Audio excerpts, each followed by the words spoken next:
I do have Wayne Steiger, the founder of 60 Seconds for Humanity. That's 60 Seconds for Humanity, in the studio with me this morning to talk about his group. It is a nonprofit, and I think you're going to have to explain to a lot of people, Wayne, exactly what this is. Well, good morning, Nib. Thank you for having me. And it is a beautiful day here. So let me just tell you really quickly what 60 Seconds for Humanity is. It's about hope. It's about changing.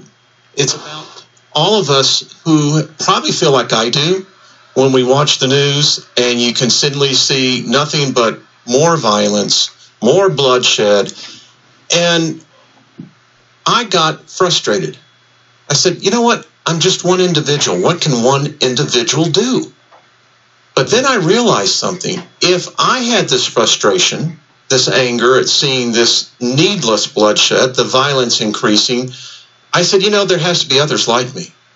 Right. You can't be the only one on the planet teeming with humans. I mean, can you imagine me being the only one in my living room going, isn't this a shame? Everyone else Let's is going, hope that's not the case. Exactly. So it occurred to me that we, as a species, and you know what? We don't think of ourselves as a species. No, we don't, because we're superior to everything. Exactly. But we are. And the thing that I realized is that the one thing that we all have going for us is thought. We got plenty of that, good and bad. Yeah, good and bad. And I thought to myself, well, what if we could bring everyone together for 60 seconds with the same thought at the same time? We have the technology now to do that. You only have about 5 billion people to do that with, right? Yeah, that's our goal. And, you know, I think I read last week, right now on this planet, there are 20 billion portable devices. I don't doubt it. I know I live by mine. And then let's talk about the scientific aspect of this. So now we have the technology, right? Right. In 1985, you may remember this, We Are the World. I do remember well. Yes. Mm-hmm. What a phenomenal event. Mm-hmm. What the music industry had in their hand was, I think, the answer. Because after that event, if you remember correctly, what happened? Russia fell. Right. The Berlin Wall came down. Correct. There was a wave of optimism that hit our species, our planet, that lasted well into the 90s. Mm-hmm. Now, they've done smaller scale experiments, and they found that it takes 1% of a local population to change a direction by thought alone. 1%? 1%. It's not, it is a lot, but it's not that much. It's not that much. Right. So that's why 60 Seconds for Humanity was together. I want to say as well, Ringo Starr, when he had his 72nd birthday, I think it was 73rd, maybe, here in July, he asked everyone, in fact, I heard it on the station. And he said, at noon on Saturday, I want everyone, no matter where you are in the world, at noon to think peace and love. And that was going to be his birthday present. So what I'm seeing here with our species is that there's an awareness taking place, that suddenly we're looking at problems differently. If we see that politics have failed us, no solutions are ever brought forth in any political arena. No. We've had religions of all different sorts and kinds for thousands and thousands of years. And what we have found is that all of these, although lofty in ideals, haven't delivered. So, can we change our destiny with a thought? That's the question. It's a big job. It is a big job. Now, I had a professor from Caltech actually write me, and he says, you know, Wayne, what you're doing is probably the greatest experiment ever attempted, because this has never been done. But he says, your big challenge is going to be this. The average person only can hold a thought for 9 seconds. Yeah, I don't know what's happened to us. I don't know if I want to blame it on technology, video games, etc. But no, it's changed everything. Look at how people watch TV. Look at how shows are done now. People don't pay attention like they used to. I mean, watch the news. You've got the crawl on the bottom. You've got the stock market at the top. You have other, things going on as well. There is so much going on, and it is so busy that I don't think that people sit and seriously consume media like they used to. No, they do not. I remember Walter Cronkite, so I'm dating myself. I was a kid, but I do too. Yep, but he was the stalwart that I can remember. Everyone's parents sat down at 6 o'clock and watched the CBS Evening News. Now, I'm not giving a plug here, but that's how it was. But that is how it was. That's how it was. That's right. And we trusted whatever Walter said. Mm-hmm. And we stayed glued. I can remember when President Kennedy was shot. Mm-hmm. And how I don't think that phenomenon will ever happen again in our history, where the television station stayed on 24/7. But they are on 24/7. Yeah, but a different way, aren't they? In a different way. So the challenge we have is, can we bring everyone together? Can we hold people's thought? Well, the word is going to be, are you ready for this? Harmony. Harmony. Now, why harmony? Because I found that one word translates virtually the same in every language. Where love can be easily misinterpreted. Correct. Peace can have a different connotation, but when you think harmony, well, if I'm going to live in harmony next to you, it means I'm going to live in peace with you. That's right. Yeah. So it makes sense. Yeah, it makes complete sense. So what we'll do, we have a mobile app that we ask people to download, and with that, on November 11th, that will be the day, at 11:11 a.m. or p.m. around the world, we will send a push text message for everyone to think for 60 seconds, not on the word so much, but the concept of harmony. And if I think about the concept of harmony, I can go longer than 60 seconds. Right. Yeah. You'll have to explain for some people who may not understand what the 11:11 signifies. What does that signify?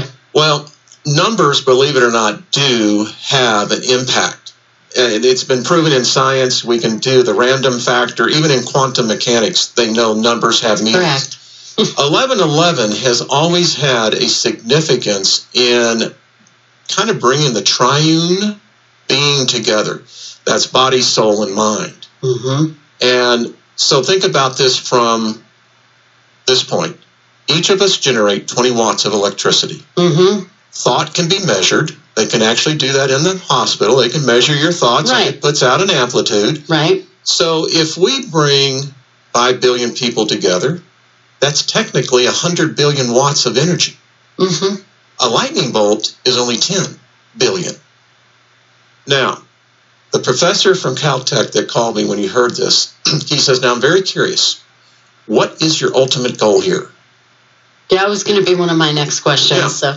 And I said, well, when I was a child, let me explain it to you this way. I told him, the first time I rode a bicycle, I fell off. I did too. Yeah. In fact, I bunged my knee pretty good, but I got back up on it. Right. That lesson taught me, and I said, and I won't give his name, but I said, here's the point. If we bring 1 million people together, we can now begin to document something. Mm-hmm. Next year, on November 11th, 2018, more of us will be more experienced.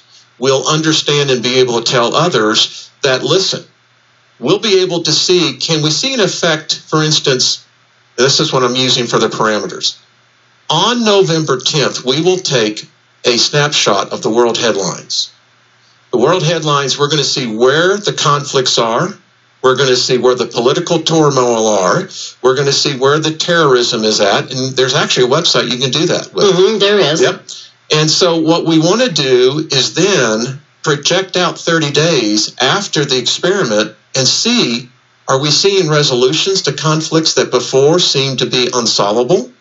Are we seeing a reduction in the overall victorial hatred that we see so many people spewing about the other person? Are we seeing maybe a coming together of a consensus? And we can do that now with our technology. Yeah, we can. So what if we see a spike? Now, there is a doctor, Dr. Robert Lanza, I'm reading his book right now on biocentrism. And on September 11th, 9/11, do you know that the magnetic poles moved on the event that hit our consciousness? I did not know that. We have documented that the magnetic poles were impacted by that tragedy of 9/11. Why? It reached around the world. The same thing that happened in Indonesia with the great tsunami. Again, we know human consciousness has an impact. So here's the challenge.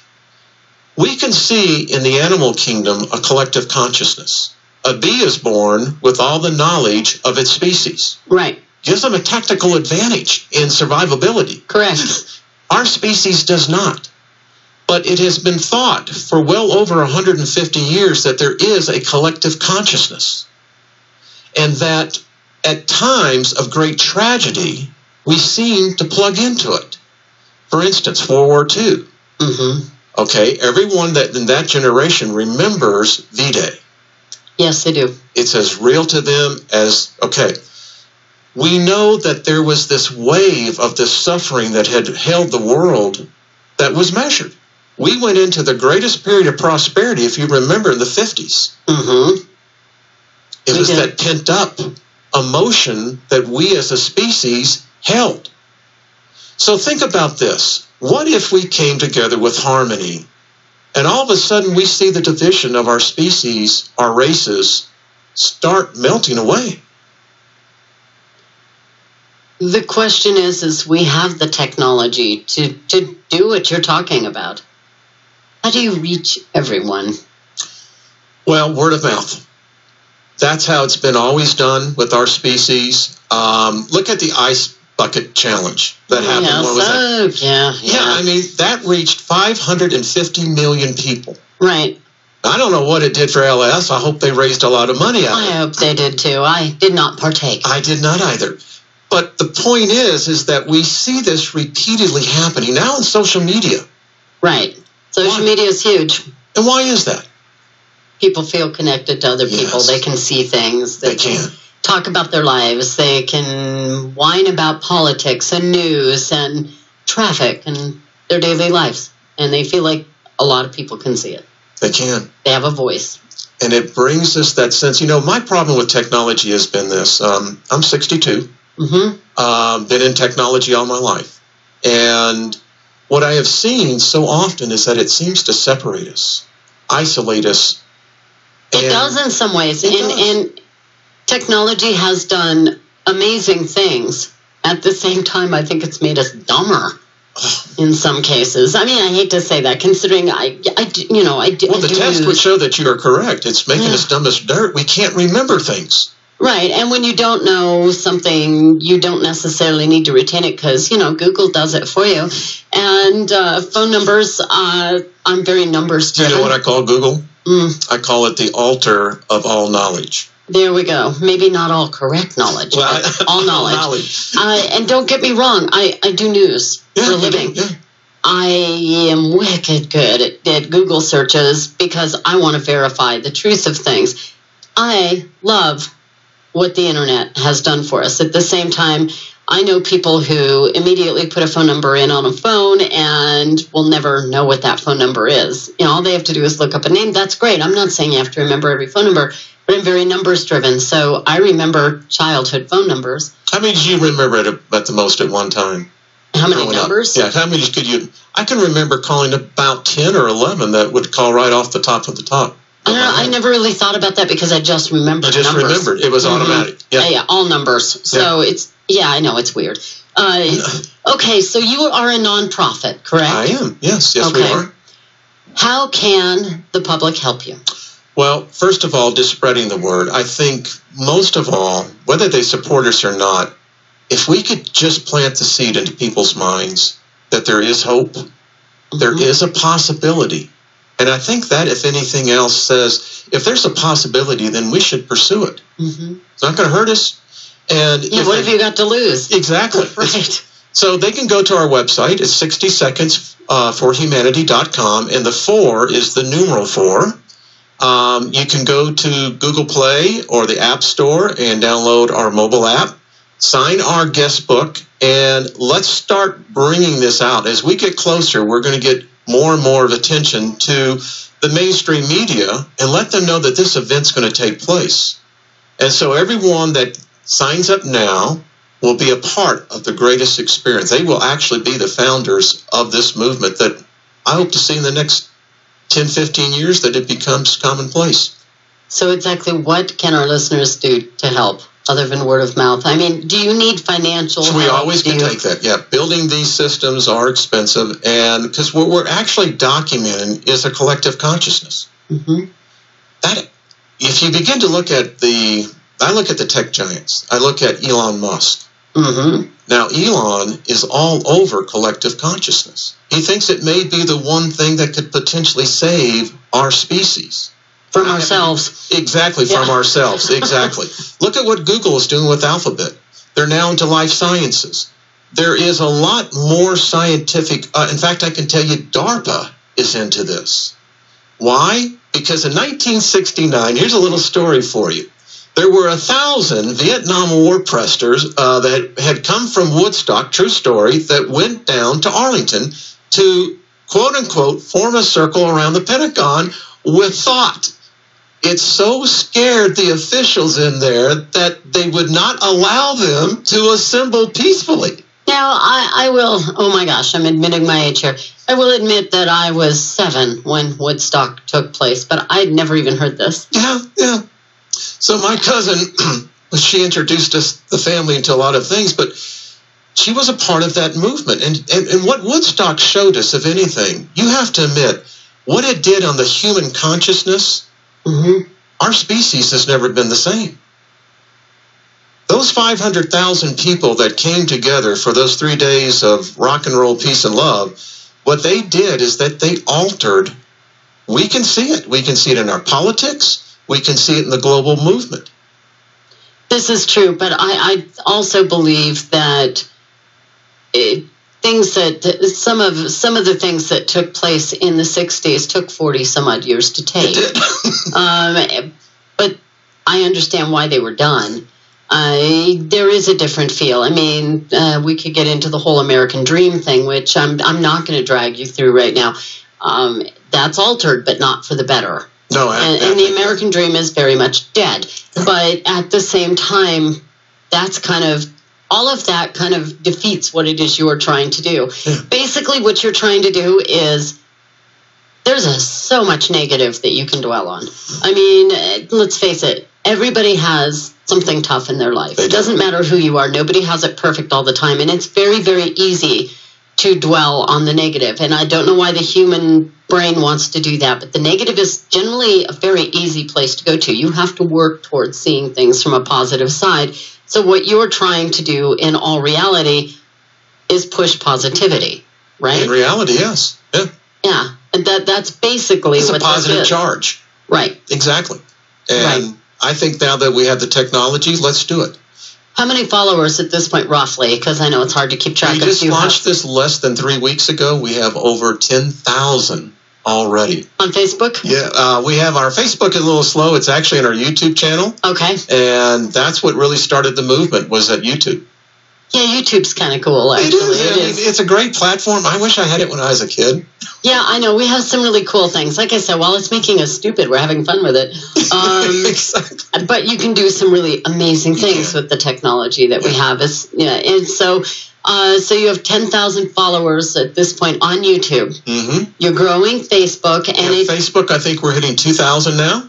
And it is 60 seconds for the number 4.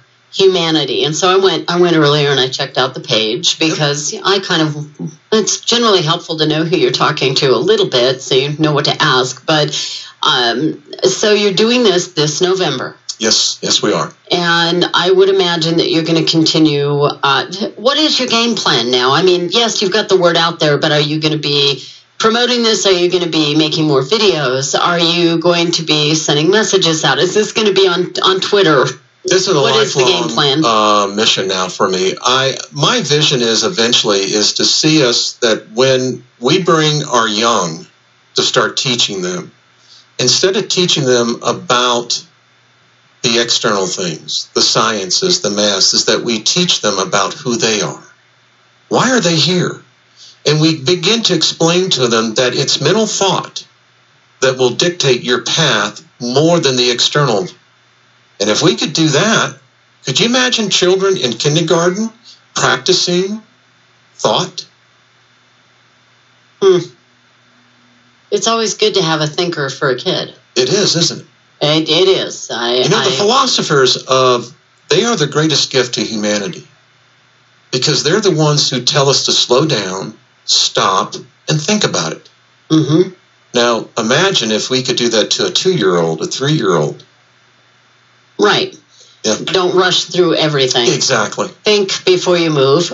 We do to some extent. If you think about that, though, I mean, one of the lessons that we teach kids, or I hope we're still teaching kids, I know I did, is especially when they made a mistake. And you sit back and you're like, okay, before you make a decision again, just take 2 seconds to think this through. What is the effect of my action going to be? Yes. Because, to every action there is a equal and opposite reaction. Exactly. Is that going to be a positive reaction, or is that going to be the negative reaction that has you grounded for the rest of your life? So to some extent, we do teach. I think we do teach kids. We do to a degree. Slow down for 5 seconds. Assess what's going on around you, and then move forward. Can you imagine if we all had learned to meditate as children? I still have not mastered meditation. It's difficult, isn't it? To turn the noise down. Yeah, it's if you haven't figured out from being around me, it's hard to shut my head off sometimes. You got a lot of energy. I love it. I do. But, sometimes people say, well, this is a very lofty goal. Well, yeah, but sometimes lofty goals do, in fact, produce lofty results. That's right, they do. And I have to admit, when I first saw your email, I'm thinking, this sounds strange. It does, doesn't it? It does, and that is not an insult by any means. No. But I think as you explain it, why shouldn't people think this is strange? That is an excellent counterpoint, because we shouldn't think it's strange. Well done. Human nature, I'll tell you. And too many years of doing news, it kind of warps your view of the world. And so I can see some people going, this is hogwash. Yeah, well, they used to think the same thing about Tesla. Yep. They thought the same thing about Einstein, Carl Sagan. The great thinkers, the great movers have always met with the resistance of the naysayers. Of course. It is our nature to be opposing. And to be skeptical. Exactly. It is. Because everyone knows by the time you're 10 years old, you've already been messed over already by your friends, and you're going, what? And several other holiday events that I'm not going to mention in case family members are listening right now. All of a sudden you catch on, it's like, oh, so all of that was a lie. Yes, all that therapy of those Christmas family get-togethers. Yeah, yeah. But this is a first step, and as the Chinese philosopher said, every journey of 1,000 miles starts with one step. This is one step. Let's take the technology. Let's use it for an experiment. That's all it is. And listen, I'll tell the listeners this. What is our option or our alternative? Insanity is defined as doing the same thing over and over again, getting the same results. Right. How much more bloodshed do we want to see? I'm going to share something with you. My wife and I recently went to the movies. We're waiting for the doors to open. I actually hear this from a family. The mother says, everyone here looks pretty normal.